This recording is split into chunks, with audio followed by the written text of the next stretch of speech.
30.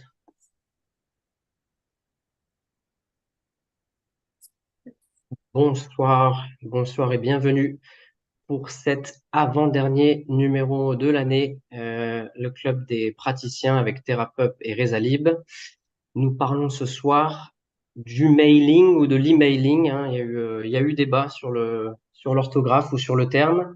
Et en tout cas, je vous remercie de nouveau de nous suivre toujours aussi nombreux et même de plus en plus nombreux. Et je passe la parole à Geneviève et Hélène. Bon webinaire. Bonsoir. Bonsoir à toutes, bonsoir à tous, bonsoir Catherine, bonsoir Fafa. Nous sommes ravis ce soir de vous retrouver pour aborder effectivement un point un peu plus précis sur l'emailing. Et comme chaque mois, effectivement, nous vous proposons avec le Club des praticiens Rezalib un thème, une animation pour vous aider avec des astuces, des réflexions pour faire décoller, développer votre clientèle et bien évidemment vous épanouir et gagner votre vie dans votre métier. Alors ce mois-ci, nous avons décidé avec Geneviève de vous parler de l'emailing et je vais juste faire un bref rappel sur qui nous sommes pour le cas où nous aurions des nouveaux spectateurs, internautes. Geneviève et moi, ça fait des années qu'on se connaît. Nous avons même travaillé ensemble. On a chacune eu environ un quart de siècle d'expérience, ça fait beaucoup, hein, en marketing dans des grandes entreprises. Vous voyez quelques marques sur lesquelles nous avons travaillé. Et puis, on a chacune à notre rythme pris la décision de nous mettre à notre compte, de devenir entrepreneur. Et moi, en parallèle de ça, je suis devenue thérapeute, spécialiste en shiatsu et praticienne en EMDR. Et vu la difficulté, effectivement, pour développer sa clientèle, on a décidé toutes les deux de se lancer dans cette activité d'aider les personnes qui ont à cœur d'accompagner la santé, d'accompagner le bien-être des autres, les aider à faire décoller leur activité. On vous en parlera en fin de webinaire un petit peu plus. Et là, très rapidement, je vous explique malgré tout que c'est un programme qui comporte 6 thématiques différentes pour vous aider à développer votre visibilité, pour vous aider à conquérir de la clientèle, à connaître vos offres, travailler vos tarifs. On a de très nombreux bonus. Vos accompagnements sont totalement individualisés. Geneviève et moi, eh ben, c'est nous vos formatrices.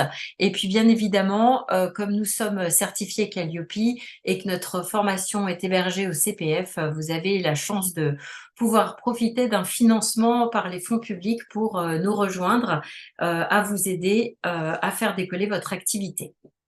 Alors, ce mois-ci, l'emailing. L'emailing est un outil excellent de prospection et de communication auprès de vos prospects comme de vos clients.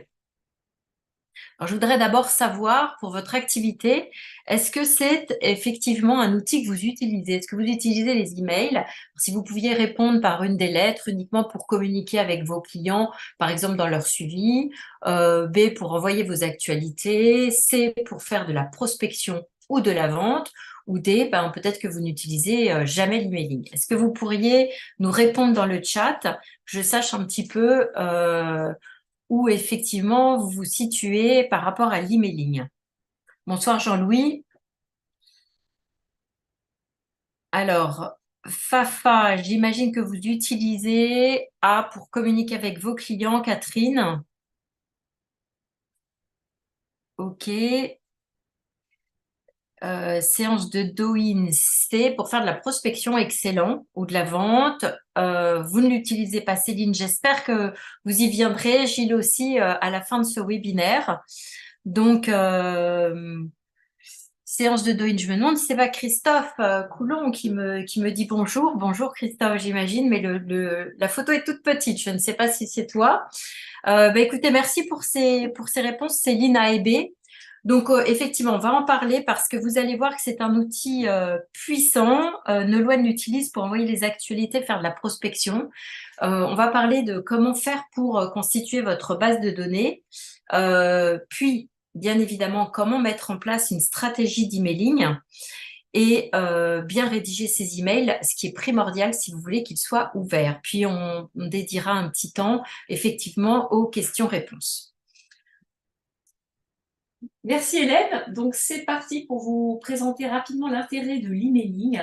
parce que c'est un super outil et on a tendance aujourd'hui à se dire, oh là là, mais on reçoit plein de mails dans sa boîte mail, c'est une cata, je sais plus où aller. Et c'est vrai que on a regardé les statistiques avec Hélène, il y a quand même 1,4 milliard d'emails qui sont échangés en France chaque jour, donc c'est énorme. Il n'empêche que c'est un canal qui est le premier canal en fait de prospection et de communication. Quand on regarde la stratégie des entreprises, en fait, les entreprises utilisent aujourd'hui deux canaux pour prospecter. D'un côté, il y a l'emailing et de l'autre côté, il y a les réseaux sociaux. Et puis, les toutes petites entreprises et les petites et moyennes entreprises estiment devant les réseaux sociaux que l'emailing est vraiment le bon outil pour attirer des nouveaux consommateurs.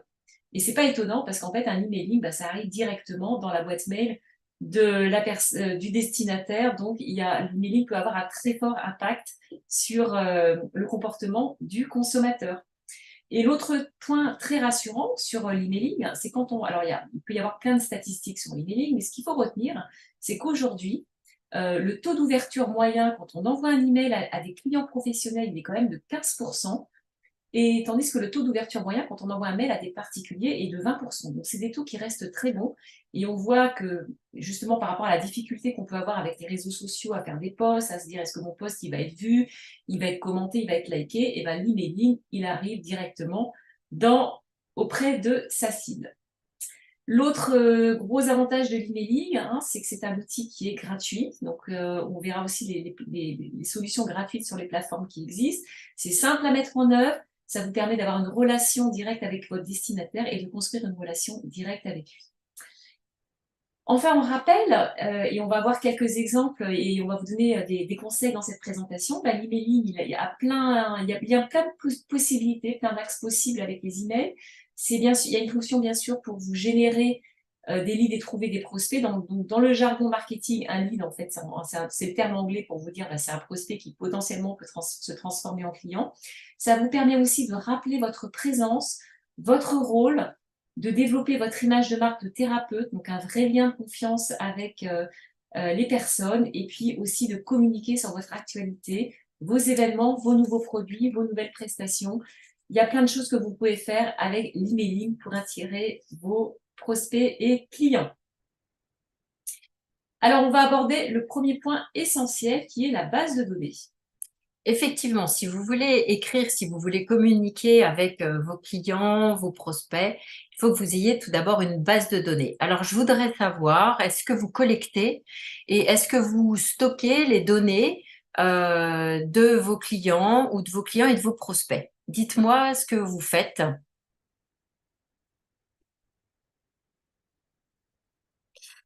Alors, réponse A, uniquement de vos clients. Réponse B, de vos clients et prospects. Oui, Barbara, je vais dire tout à l'heure comment faire pour que les mails ne soient pas rejetés. Ça va arriver. Ça va arriver. Alors, je ne vois pas vos réponses arriver dans le chat.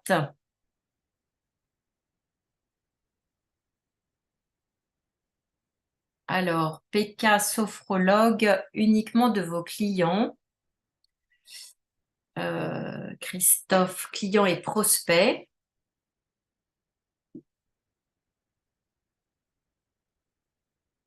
Tu peux, Catherine. D'accord. Alors oui, on va parler du RGPD. Et vous avez le droit de stocker les données à partir du moment où, effectivement, vous respectez les règles de RGPD. Alors, on y revient à chaque webinaire. Pour avoir une bonne base de données, la première chose, c'est bien définir et rechercher votre client idéal parce que il vaut mieux avoir une petite base de données qu'une très grande. En revanche, qui soit totalement en affinité avec votre métier, la proposition que vous faites, c'est-à-dire votre spécialité, et avec des profils que vous connaissez bien et qui sont très qualifiés. Ça va vous permettre d'avoir un type de communication extrêmement pertinent et percutant et une meilleure ouverture des emails. Effectivement, avoir une base de données, c'est capital pour vos futures actions. Ça va vous aider à développer votre force de frappe et plus vous connaissez votre client, plus vous allez, comme je le disais juste auparavant, pouvoir développer une communication appropriée et sur mesure, mais dans l'autre sens aussi, plus ça va améliorer votre connaissance client. Vous allez du coup pouvoir leur proposer une offre totalement adaptée et leur envoyer des messages plus ou moins personnalisés en fonction finalement de la largeur de votre base client et de ce que vous avez à proposer. Alors, comment fait-on pour collecter des adresses email? Vous avez la solution physique. La solution physique, c'est vous êtes sur un salon professionnel. Souvenez-vous que lors des salons professionnels, vous n'êtes pas là uniquement pour collecter des rendez-vous de prestations que vous voudriez donner, mais vous êtes là aussi pour donner vos coordonnées et récupérer des coordonnées. Donc, n'oubliez pas un cahier ou un ordinateur pour collecter les coordonnées des personnes, des réunions, des rencontres, des événements et bien évidemment, lors du premier rendez-vous physique avec un client ou lors du rendez-vous téléphonique, prenez le temps de récupérer des données qualifiées. En ligne, vous pouvez avoir un formulaire depuis votre site internet ou via les réseaux sociaux. Alors, vous avez forcément tous vu déjà comment ça se passe. Généralement, on récupère beaucoup plus facilement des coordonnées via en échange de cadeaux, de newsletters, de livres blancs, de webinaires, de cadeaux, d'offres spéciales, de démonstrations. Et là, effectivement, les gens sont beaucoup plus à même de donner leurs propres coordonnées. On vous met un petit peu en garde en revanche par rapport à la location ou l'achat de bases de données qui sont tout à fait possibles et qui peuvent être utiles dans certains business. Nous, on est aujourd'hui dans une activité très interpersonnelle et du coup, avoir des bases de données super qualifiées localement pour vos clients, ça va être compliqué à trouver. Nous, on ne vous recommande pas d'en acheter ou d'en louer, mais plutôt de vous la constituer au fur et à mesure de vos rencontres. Alors, comment les qualifier? À minima, vous récoltez le genre de la personne. Ça vous permettra de personnaliser votre email, son nom, son prénom, son adresse email et son numéro de téléphone. Moi, je vous recommande de le mettre dans un tableau et toujours dans le même ordre les informations. Ça vous permettra d'utiliser ce tableau beaucoup plus facilement dans un logiciel d'envoi. Plus vous allez avoir de finesse d'information, plus vous allez faire ce que l'on appelle de la segmentation et du coup, vous retrouvez peut-être avec différents types de listes. Vous pouvez avoir des exemples entre les clients et les prospects. Vous pouvez décider de savoir d'où viennent vos contacts, l'historique des contacts, l'âge de la personne, le nombre d'enfants. Et puis, si c'est de la prospection que vous voulez faire ou un fichier que vous voulez faire en B2B parce que vous voulez adresser vos prestations à des entreprises, bien évidemment, la fonction, le type d'entreprise, association, EHPAD, en tout cas d'établissement auquel vous voulez vous adresser sera utile à connaître. Chaque nouveau contact qualifié, c'est un pas de plus sur une communication qui va avoir de l'impact ou un prospect qui risque de se transformer en client. Donc, c'est un peu un travail de fourmi, en fait, et un réflexe à avoir, on va dire, chaque semaine, mais penser au tableau.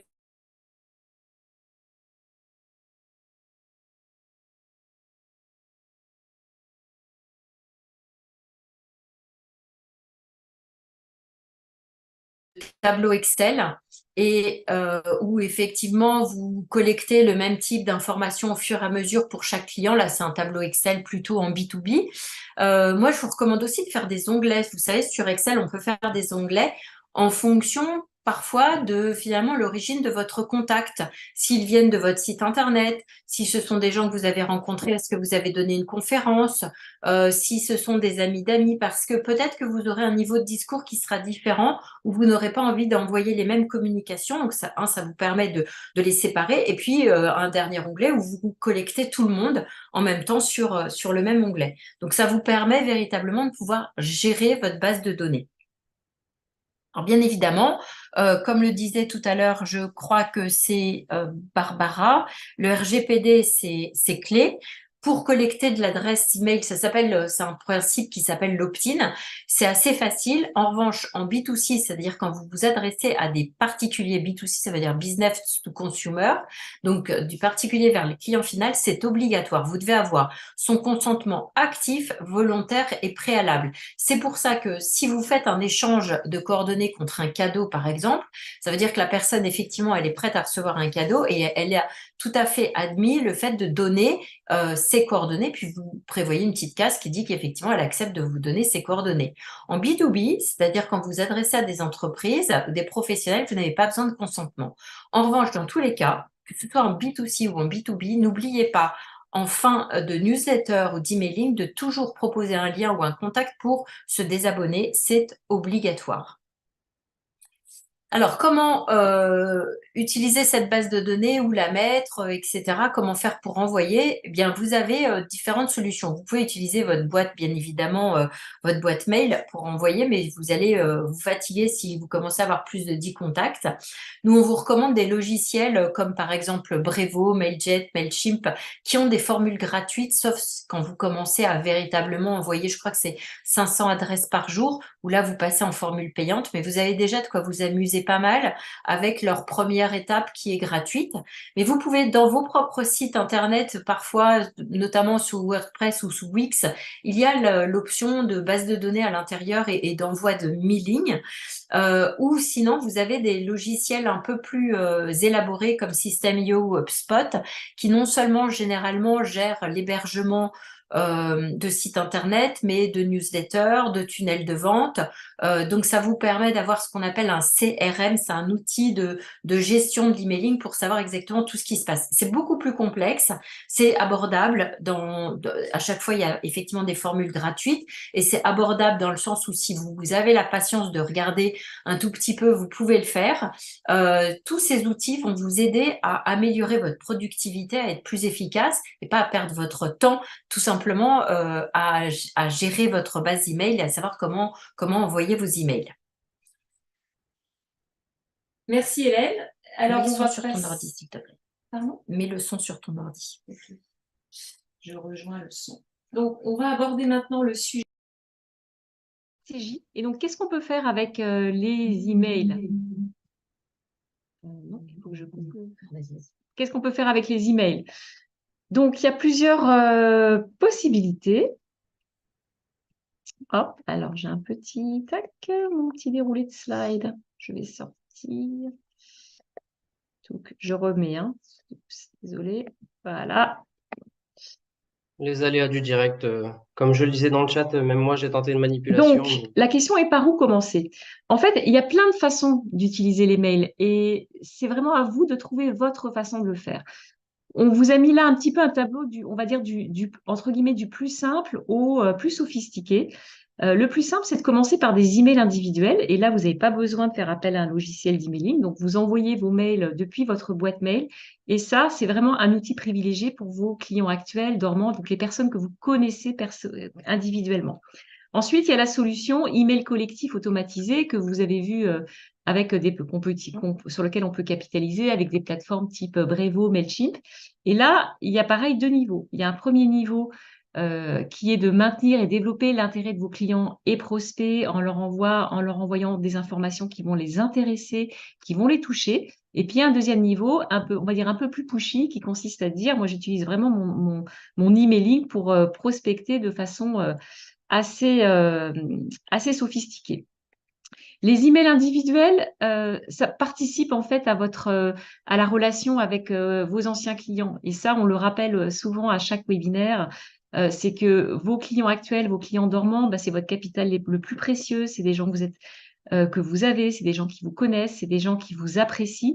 Donc, utilisez le mail pour leur envoyer des messages individuels et bien sûr, sous réserve de la thérapie que vous pratiquez, ça va vous permettre de vous rappeler à leur présence à l'esprit, ça va leur permettre à eux de se dire « Ah, bah oui, Madame Untel, elle m'a recontacté, c'est vrai que j'ai vraiment apprécié les soins que j'avais avec elle, je vais la recontacter ou je vais en parler à une autre personne. » Donc, c'est tout l'effet favorable du bouche à oreille que ça va générer. Donc, n'hésitez pas à prendre de leurs nouvelles si c'est conforme à votre spécialité, à solliciter un avis, par exemple un avis sur Google My Business, alors leur demander de participer à une enquête ou annoncer des actualités. Tout ça, ça va permettre, vos actualités, tout ça, ça va permettre d'entretenir la relation.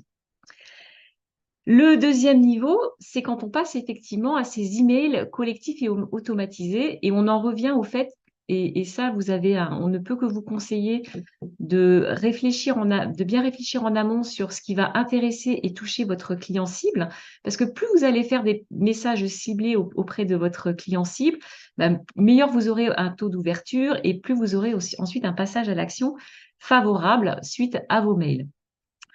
On vous donne l'exemple d'une naturopathe qu'on suit. Elle est spécialisée en naturopathie et nutrition sportive. Elle s'est créée sa petite base de données et elle envoie régulièrement à sa base de données donc des emails individuels. Donc, c'est sur son nouveau programme prise de masse, un atelier sport et nutrition qu'elle va organiser, des conseils saisonniers, des conseils avant la mise en compétition. Donc, tout ça va favoriser l'intérêt de votre cible pour vous et qui se rappelle à vous. L'autre façon de le faire, finalement, c'est un peu le même principe, c'est-à-dire mais par contre, au lieu d'envoyer des emails individuels, c'est la fameuse newsletter, donc c'est-à-dire qui va vous permettre aussi à vous peut-être d'optimiser également votre temps, c'est-à-dire que vous pouvez vous dire une fois par mois, voire 2 fois par mois si vous avez beaucoup d'idées, si vous êtes très, très créatif, d'envoyer finalement la synthèse de vos actualités auprès de votre cible. Donc, c'est une synthèse vous pouvez mettre des actualités sur votre un peu thérapeutique. Par exemple, ça peut être le mois du changement de saison, le mois de la respiration. Pareil, des nouvelles offres que vous lancez, des conseils, des webinaires que vous allez animer. Et c'est là aussi, on en parlait tout à l'heure, c'est l'intérêt de la newsletter, c'est que vous proposez aux gens, quand ils arrivent sur votre site internet ou via les réseaux sociaux, par exemple, de s'inscrire et d'accepter de recevoir vos informations, et ça va générer de l'intérêt croissant vis-à-vis de ce que vous proposez. Le deuxième niveau qui va plus loin, et je pense que vous en avez sans doute reçu, c'est le principe de ces emails qui sont davantage dans la prospection, où là, finalement, le fil directeur, il est un petit peu le même, c'est-à-dire de vraiment faire en sorte que vos prospects et vos clients s'intéressent de plus en plus à vous. Et la clé, c'est vraiment dans vos messages, c'est de rentrer dans les douleurs ou dans les besoins de vos clients pour que eux se sentent compris et se disent, tiens, la personne qui est en face de moi, elle a parfaitement compris ma problématique, de leur proposer des solutions et d'inciter à passer à l'action. Et la clé aussi de ça, c'est d'envoyer plusieurs mails. Alors là, il y a une question de dosage. Vous avez sans doute tous reçu ou vous recevez parfois des emails à la mitrailleuse tous les jours sur le même sujet. Nous, on vous conseille vraiment de y aller doucement en se disant, parce qu'il mieux vaut envoyer un mail hyper intéressant une fois par semaine plutôt que un mail tous les 2 jours où là, la personne va être saturée et va vous mettre dans les spams ou se désabonner à ce que vous allez lui envoyer. Donc, exemple d'une coach en relation amoureuse, cette coach en relation amoureuse, elle a un site internet. Donc, classiquement, elle va proposer aux gens qui vont sur son site internet un cadeau. Donc, son cadeau, c'est un guide, une semaine pour s'apprendre à s'aimer, parce que sa promesse, et bien sûr, c'est en s'aimant soi-même et en s'appréciant soi-même qu'on va aimer l'autre et qu'on va ainsi rencontrer la bonne personne. Donc, elle commence par ce cadeau conseil. Ensuite, une fois qu'elle a récolté l'adresse mail de la personne qui accepte de recevoir ses mails, elle va lui envoyer des mails régulièrement et des mails qui vont le toucher dans son cœur. Donc, vous voyez là des exemples de titres de mails où on sera-tu dans 6 mois, qu'est-ce qui bloque, j'étais comme toi avant, comment tu peux rencontrer quelqu'un. Et on vous a mis un extrait de ce mail. Donc, c'est un email qui parle à la personne, bien sûr, qui rentre par le prénom de la personne et où elle va parler, où on parle des problèmes, des besoins et des angles d'attaque différents. Et la dernière étape, donc ça c'est le fameux passage à l'action qu'on vous recommande de faire dans tout mail que vous envoyez, c'est de dire ok, j'ai compris ton problème, voilà quelques-unes des solutions que je te propose, et si tu veux aller plus loin, clique ici pour pouvoir soit t'inscrire, soit prendre rendez-vous avec nous. Dernier exemple, sans passer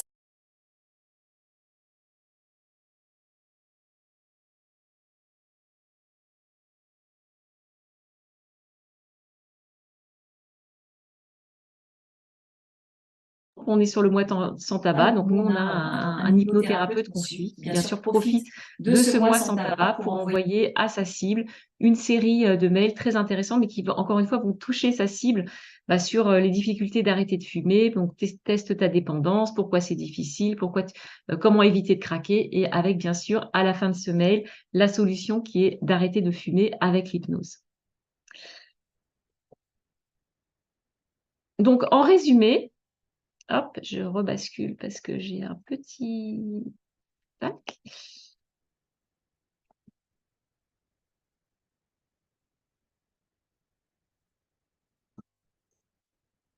En résumé, finalement, avec les emails, vous pouvez faire beaucoup de choses. Et ce qui est très important, c'est de trouver votre façon de communiquer avec finalement deux axes. Encore une fois, développer et maintenir l'intérêt des clients et prospects. Et de l'autre côté, avoir une stratégie d'email plus offensive sur vraiment des messages de prospection. Et dans tous les cas, voilà, essayez de toucher le cœur de vos clients dans vos messages et dans ce que vous allez vous proposer. Et n'oubliez pas non plus la synergie avec les réseaux sociaux. C'est-à-dire, pour éviter de dépenser de l'énergie, vous avez un sujet intéressant que vous envoyez par mail, vous pouvez, si pertinent, tout à fait le dupliquer sur Facebook ou sur Instagram. On va passer maintenant à la rédaction des mails, parce que c'est pas évident, ma chérie. Nous-mêmes, on s'y est mis. Et on a appris plein de choses intéressantes sur comment le rédiger. Alors effectivement, sur la rédaction des emails, nous voulions savoir si pour vous c'est facile et rapide, réponse A. C'est pas évident, ça vous prend du temps, ou c'est très difficile et vous galérez. Vous en êtes où dans la rédaction de vos emails pour tous ceux qui ont démarré effectivement l'emailing, que ce soit avec vos clients actuels ou avec peut-être des prospects? Je regarde dans le chat. Alors, Catherine, B, pas évident, ça prend du temps. C'est clair que c'est un peu chronophage. B aussi pour Christophe, pour Papa. J'attends encore 2-3 minutes. Quoi, pas 2-3 minutes, mais 2-3 réponses, pardon. Laure aussi. Bon, ce qu'il y a de bien, en tout cas, c'est que A, facile et rapide. Super, Céline. J'espère que tu vas nous partager tes secrets. Personne ne répond, très difficile, je galère. Bon. Ah si, Muriel. Mince, j'ai parlé trop vite. Dur, parce que oui, on a plein de choses à dire, on veut faire court. Bah justement, il faut faire plein d'emails plutôt que de faire des emails à rallonge que finalement personne n'a envie de lire.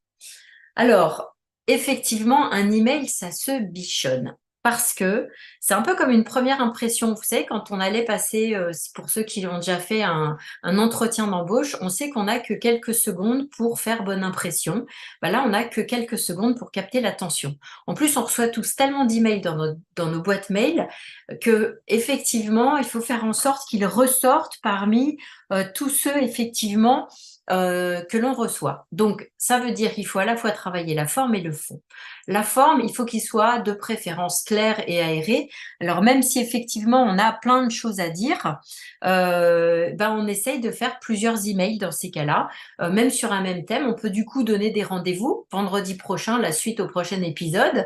Hein, on a connu ça en fond à la radio, ces espèces de suites d'épisodes. On fait la même chose, mettre des images, des vidéos. Je vous rappelle que nos cerveaux sont tous paresseux, qu'en plus on est nourri par les réseaux sociaux, donc on a de plus en plus l'habitude d'informations prédigérées sous forme d'images ou de vidéos. Et n'oubliez pas, dans le corps de l'email, de mettre des emojis de façon à effectivement être le plus actuel possible dans la façon de rédiger vos emails. Dans le fond, c'est d'être extrêmement clair sur qui est l'émetteur, l'objet, de façon à justement éviter d'être mis dans les spams. Plus vous allez être clair, plus les moteurs de Google vont vous reconnaître comme étant quelqu'un de réellement existant et non pas un moteur spammer. Et puis du coup, pour proposer aussi aux personnes à qui vous expédiez vos emails de savoir tout de suite de quoi il s'agit et de prendre la décision de vous ouvrir ou pas. Que le contenu soit clair aussi et ne pas oublier, parce que sinon, ça ne sert pas à grand-chose de faire des emails, de faire une incitation à l'action, ce qu'on appelle un call to action. Est-ce que c'est vous réécrivez-moi pour me dire que vous avez bien reçu telle chose. Est-ce que ça va être prenez rendez-vous? Est-ce que ça va être rejoignez-moi sur tel salon? Mais encouragez toujours la personne à qui vous écrivez à effectivement rentrer en action. Alors, dans les règles d'or, plus votre nom d'expéditeur sera professionnel, plus vous avez de chances qu'effectivement, il arrive bien dans la boîte email. Donc, par exemple, là, on a Amélie qui met amélie@shiatsulil.fr. Comme vous le voyez, très souvent, c'est assez facile de se faire des adresses mail avec Gmail, mais les adresses Gmail sont généralement spammées par tous les professionnels, c'est-à-dire toutes les entreprises. Généralement, leur barrière anti-feu refuse les mails venant de chez Gmail. Et puis, c'est une règle assez connue, effectivement, que les mails professionnels ne contiennent soit le nom de votre site, soit contact. Mais en tout cas, essayez d'avoir un nom le plus professionnel possible. La deuxième règle, c'est d'avoir un objet court, précis, qui incite à ouvrir. Par exemple, là, Amélie, elle écrit à Isabelle, elle lui met Isabelle, 3 secrets pour un hiver en pleine forme. Donc, on sait tout de suite de quoi va parler l'email. On ne sait pas si, là, j'imagine qu'elle va lui parler de l'intérêt du shiatsu pour rester en pleine forme. Ça va faire partie des 3 secrets. Mais en tout cas, on sait tout de suite ce qu'elle va proposer.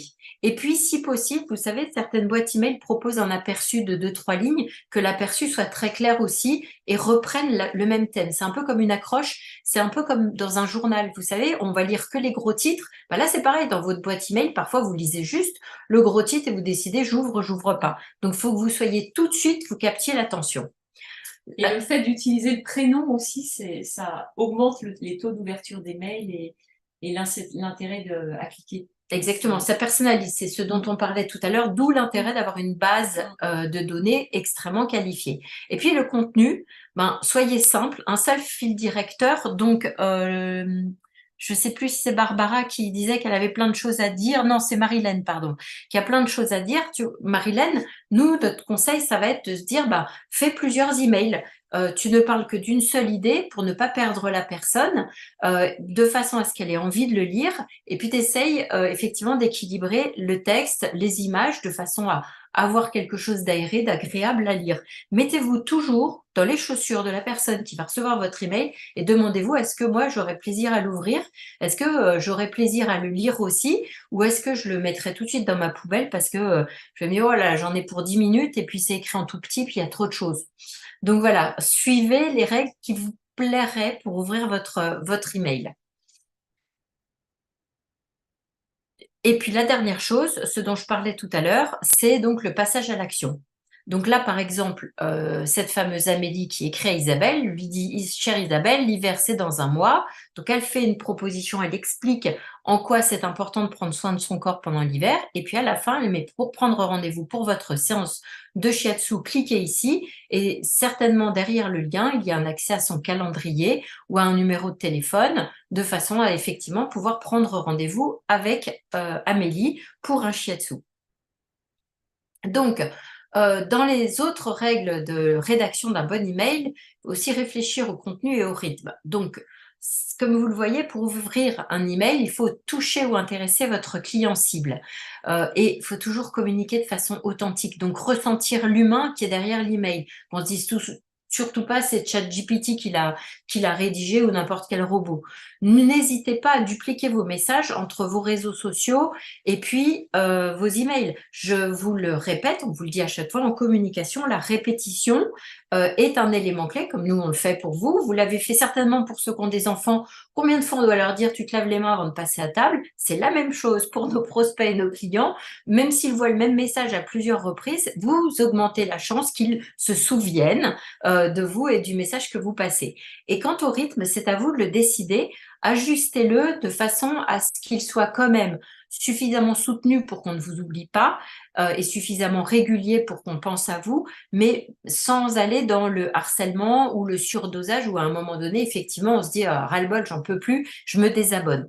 Donc, c'est à vous de savoir trouver votre rythme. En revanche, si vous découpez un message en plusieurs petits bouts, comme des épisodes, ne laissez pas la personne en haleine pendant trop longtemps, surtout si c'est super intéressant.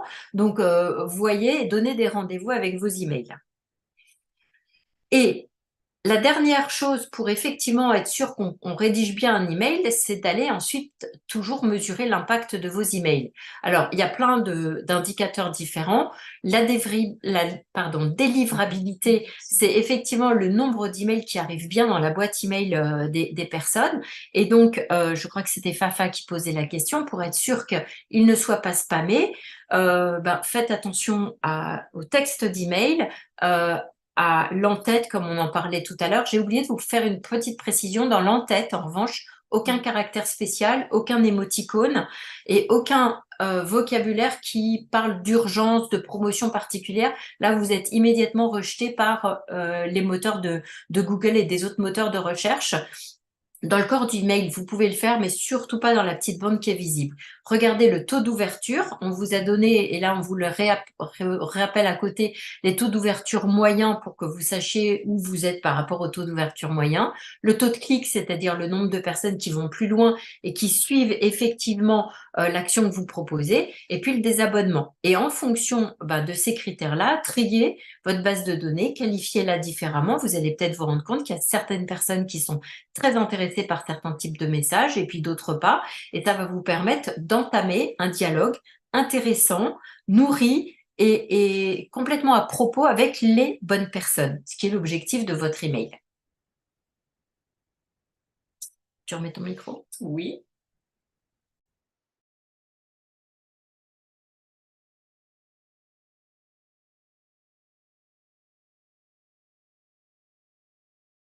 Le son, merci. Super, merci. Merci Hélène pour ces règles d'or sur l'email. En conclusion, nous, ce qu'on voulait, on est dans le oser, hein, comme à chaque webinaire. Oser communiquer avec l'email, c'est un outil qui est vraiment simple à s'approprier. Vous pouvez déjà commencer, on l'a vu, par faire des emails tout à fait simples à vos anciens clients et vos clients actuels pour vous rappeler à eux. Et puis après, vous pouvez aussi, ensuite passer à des plateformes d'emailing qui sont vraiment faciles à pratiquer. Moi, je vous parle en connaissance de cause parce que sur TheraPub, je me suis mis sur Brevo il y a 2 ans. Et c'est vrai que télécharger des fichiers email, préparer des mail tips, c'est vraiment simple et ça fait gagner énormément de temps. Et ensuite, le gros secret, c'est toujours pareil, en fait, c'est de communiquer avec votre cœur et de bien réfléchir à chaque fois quand vous envoyez un mail à qu'est-ce qui va intéresser mon client cible, comment je vais pouvoir le toucher, quels événements je peux lui annoncer, quelles animations pour que il me suive et qu'il passe à ce fameux passage à l'action qui est important dans tous les emails. Et puis, bien sûr, les règles d'or, hein, un objet, mettez-vous encore une fois à la place de la personne qui reçoit le mail, plus vous serez simple et percutant dans l'objet, dans le texte, dans les images que vous allez utiliser, et bien mieux ça va fonctionner. En conclusion aussi, n'hésitez pas, TheraPub est là auprès de vous et tout au long de l'année pour vous aider à faire décoller votre activité. Donc, on vous a mis ici les coordonnées de notre groupe. Si vous souhaitez échanger avec nous sur vos besoins, vos difficultés, les questions que vous vous posez, prenez rendez-vous avec nous via Rezalib. Et puis, pour ceux qui veulent aller plus loin, nos programmes d'accompagnement sont à votre disposition pour vous aider. Voilà pour ce bref aperçu sur le formidable outil qu'est l'email. Hein. On pourrait aussi pareil faire une série de webinaires sur le sujet. On espère que ça vous a éclairé, que ça vous a intéressé. Donc, je vais laisser la parole à Pascal et on est surtout à votre disposition pour vous répondre à vos questions. Alors, est-ce qu'il y a des questions dans le chat? Oui, il y en a. Super. Qu'est-ce que c'est qu'un livre blanc? Je vais tenter. Qu'est-ce que c'est qu'un livre blanc? Tu veux Voilà, on répondre, va Hélène? passer en plein Oui, écran. alors un livre blanc, c'est généralement un ensemble d'informations que l'on veut transmettre. Alors, on appelle ça sous forme de livre blanc à des gens qui vont être intéressés. Par exemple, juste au-dessus, il y a Barbara qui nous parle de psychothérapie ou d'hypnothérapie. On pourrait faire un livre blanc sur à quoi sert l'hypnose ou l'hypnose et l'arrêt du tabac. Donc, en fait, un, c'est un écrit généralement qui donne de la connaissance sur un sujet en particulier. Des conseils. Ça peut être aussi parfois des conseils. Et quand vous tombez sur un super livre blanc, Parfois, ça peut aussi être quelque chose d'un petit peu, non pas interactif, mais vous pouvez l'imprimer, puis vous avez des exercices à faire vous-même. Donc, c'est un peu comme un cahier. On appelle ça livre blanc pour ne pas avoir à dire c'est un livre sur l'hypnose, un livre sur, etc. Vous avez des plombiers qui en font, vous en avez sur tous les thèmes. C'était au départ véritablement le premier outil pour aller capter des adresses email et auprès des consommateurs ou des autres professionnels. Alors, il y a une deuxième question. Geneviève, si tu veux répondre, comment savoir si des séances en psychothérapie ou hypnothérapie auraient un intérêt pour notre base de données? Prospect, relation, contact. Alors, c'est ta seule Barbara. spécialité? Ouais, c'est d'accord, Barbara. Psychothérapie, hypnothérapie. Barbara. Alors, il y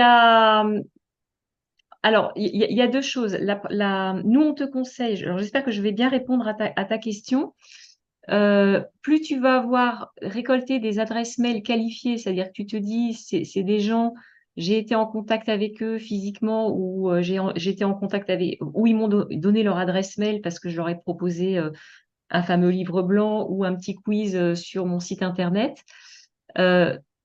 Plus tu vas avoir des gens dont tu sais qu'ils ont un intérêt potentiel par rapport à l'hypnose, plus tu vas après pouvoir leur faire un message ficelé et qui va les intéresser. Est-ce que c'était bien ça la question? On va voir si on a un retour. Il y avait une autre question. Alors, on n'entend pas Pascal. Vous avez déjà répondu. Comment faire pour ne pas que nos mails soient rejetés dès lors qu'il y a un lien de site web? Et qui va les intéresser. Est-ce que c'était bien ça la question? Est-ce que vous me recevez peut-être? Il y avait une autre question. Alors, on n'entend pas. Vous avez déjà répondu. Comment faire pour ne pas que nos mails soient rejetés dès lors qu'il y a un lien de site web?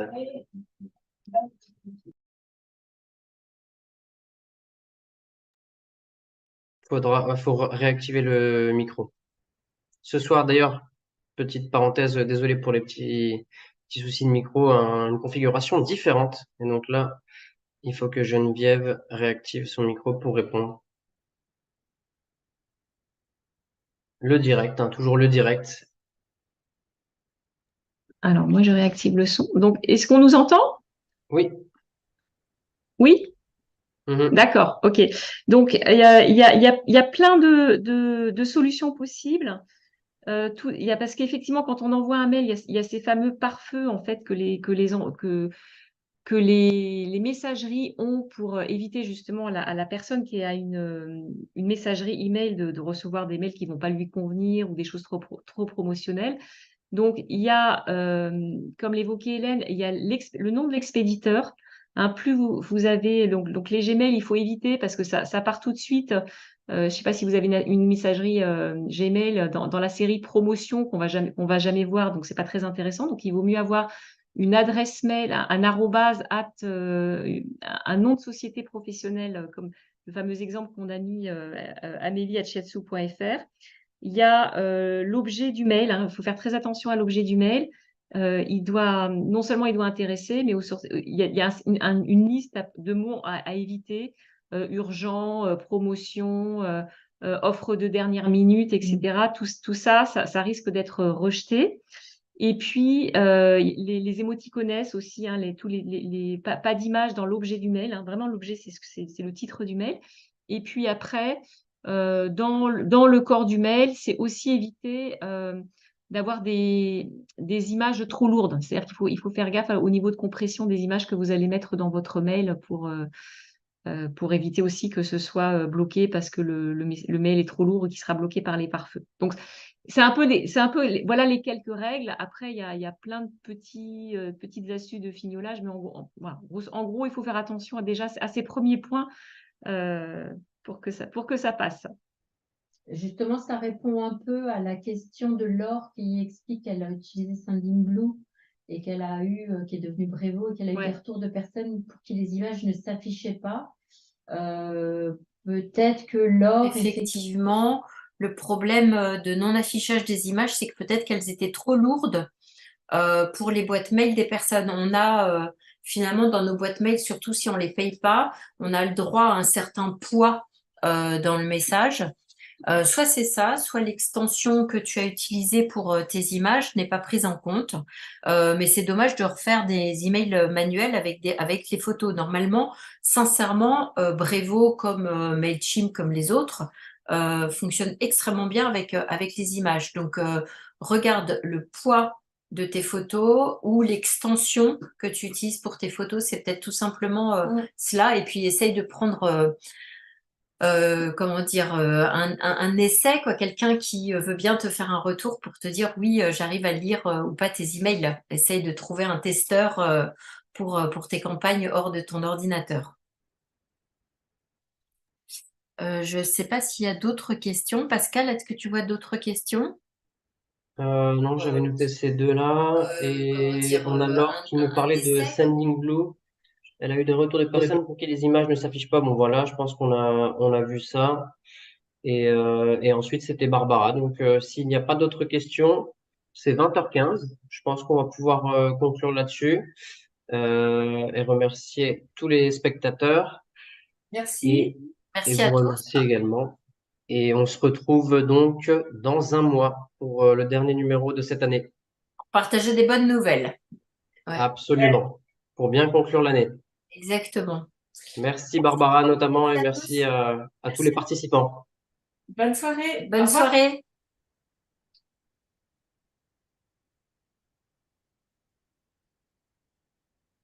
Ok.